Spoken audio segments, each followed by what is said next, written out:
what's up y'all? How y'all doing? This is Troy, back with another video.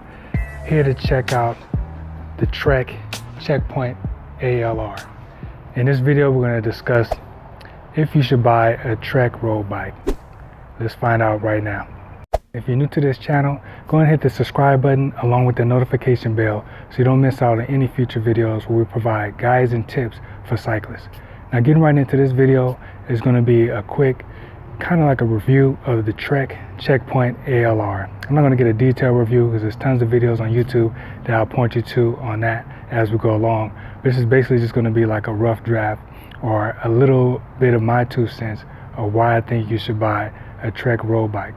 Ridden many road bikes and they were fun and all and nice, you know, sleek tires and everything, but I wanted to do a little bit more than just riding pavement and flat roads.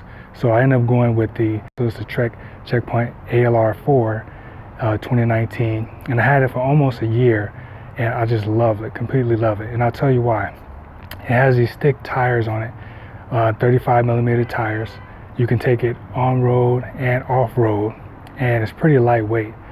And I like the look of it. I was gonna go with the black and gray one because they did have a black and gray one, but once I saw this orange one, it was just like stuck out to me because I wanted something that everybody's going to be able to see so I don't get hit, you know, and be seen on the road. It's like geometrically designed to where you can somewhat sit upright instead of, you know, sitting crouched over and like a race bike. I wanted something that's a little bit more comfortable, especially since I like to do long endurance rides instead of just, you know, short winded sprints.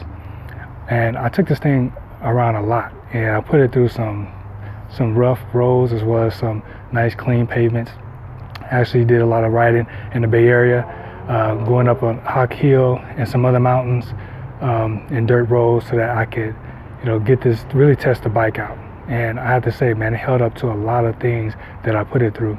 I even took it on a long bike tour ride over in Silicon Valley. Like a mug. I don't know why I sign up for this every year. Ridiculous. I'm getting it down. It was rough, I ain't gonna lie. Almost 100 miles, like 75 miles plus on the Trek bike.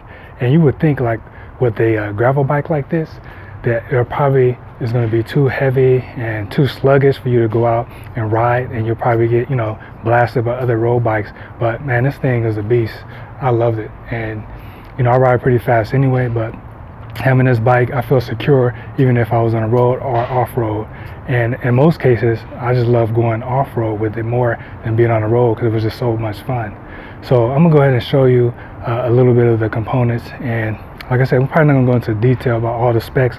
I'm not really a spec person. I just like to go out and ride and have fun. But check it out. Just was a little shaky as well as a little bit of dirty bike here. But as you can see, I got these 35mm Kenda tires. A lot of these bikes, they come with Swalabi, I don't know how to say it, Swalabi tires. These ones came with the Kenda 35mm. It has Shimano Tiagra components, the cassette, the crank, Shimano Tiagra. Could have went with the higher end crankset and cassette, but I just stuck with this one. I went with the blue bottle cages because I wanted something kind of contrast with the orange. That kind of worked out really nice. As you can see, man, this is probably the first bike I've seen that came out with 4 bottle cage holders. So I only got 3 on it right now, but I could have put a 4th one right on the bottom if I wanted to. But I just didn't do that yet. Maybe when I start doing some cycle tours or something, I'll do that. But checking out the top post, here's a Trek Checkpoint ALR 4 on there. Looking pretty clean. I got a few scratches on it, whatnot. You know, I put it to use. That's why it looks like that. That's how the handlebars look. Pretty nice, pretty clean. Like I said, it's nice and upright for a rider to really get comfortable on endurance rides here. And this bottom rigger did a good job just making a really nice grippy handlebar set here, and it's like wide enough, you know, for somebody with big hands, you know, you can grab everything pretty nicely. And then you also have the forks. I believe these forks are carbon, to be honest with you. I don't even know. I just bought it because I just like the Trek bikes overall.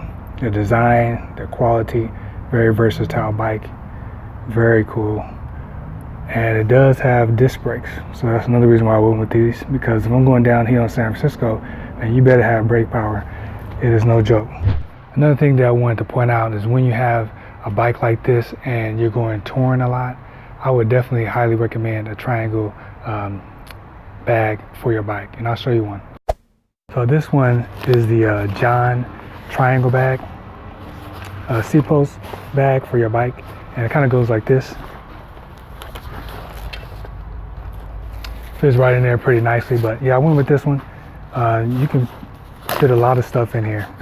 I'm still dropping out my multi-tool. But anyway, you can put a lot of stuff in there. It's pretty durable. Got a lot of Velcro straps, so it's not going to fall off when you're riding. And I love it. I don't have to carry stuff in my jersey pocket or, you know, on somewhere else. Like, I don't really like the little saddle bags that sit behind the seat.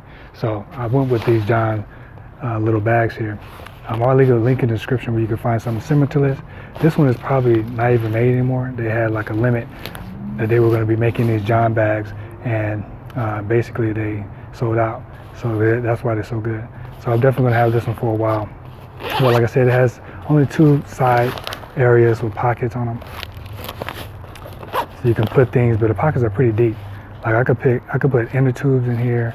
I can put gloves, you know, my CO2 canisters, and maybe even a mini pump. A lot of times I put like food and snacks in here, so it works out pretty well. All right, so another thing I wanted to mention about the Trek ALR 4 is probably some things I wish it had, and a lot of people probably wish they had this too. If you're gonna have a gravel bike or something that you can take off-road, you know, it'd be nice if you had some shocks.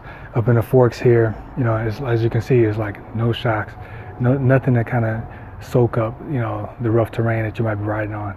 I'm gonna leave a little info card right here to a video where a guy goes through some of the Trek ALR checkpoints, and he goes through, you know, some things that he also wished it had as well. Thanks for watching another video. I invite you to check out more videos on this channel. Go ahead and give it a thumbs up if you liked it, thumbs down if you didn't, and also let me know in the comments, you know, if you're thinking about getting a Trek road bike or a Trek gravel bike, and also which type you might get. I'll be interested to know your answers.